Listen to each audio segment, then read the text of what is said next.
He's a problem, he's a nuisance. 4 months ago, Keenan's mom was at her wit's end, her son about to be kicked out of school for his bad behavior. Everybody thinks that I don't have good grades or anything, and the teachers get mad at me, and I want to show my parents that I want to get good grades. The school and doctors suggested prescription drugs like Ritalin. We just love drugs. We are a drug society.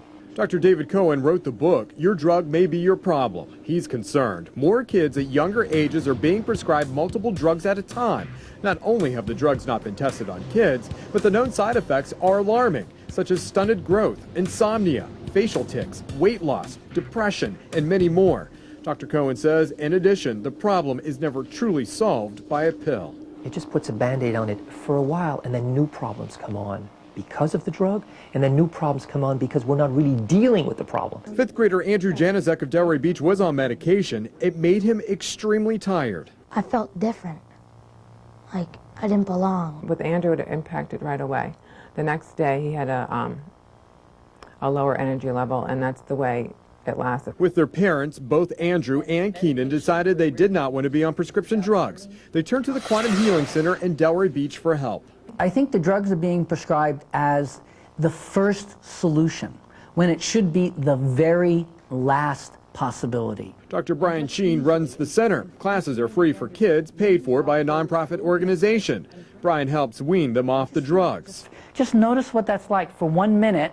And then teaches techniques such as meditation to learn how to concentrate. We look at the child, we look at the family, we look at their relationship with how they study, how they interact with school, and we develop skills and we teach them. In September, when we saw Andrew, he was almost done with the course. Already, he was no longer on medication and doing much better in school. But check out Keenan. This is his first class. He can barely concentrate and sit still.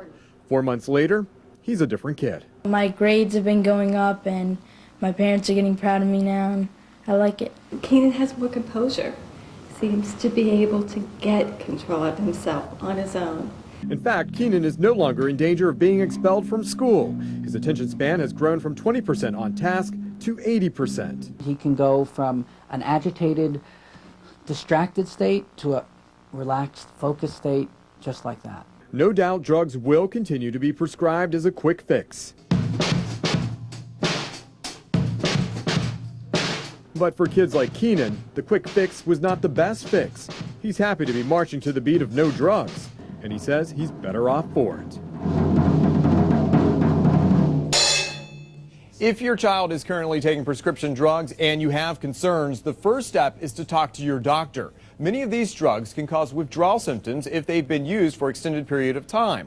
Currently, the Quantum Healing Center has openings for kids to join their free program. If you want more information, just log on to our website at WPECnews12.com. Eric Roby, WPEC News 12. And today the FDA started looking into the drugs such as Ritalin and Adderall much more closely. The drugs could cause sudden heart attacks or stroke. From 1999 to 2003, the FDA says 25 people potentially died because of those drugs.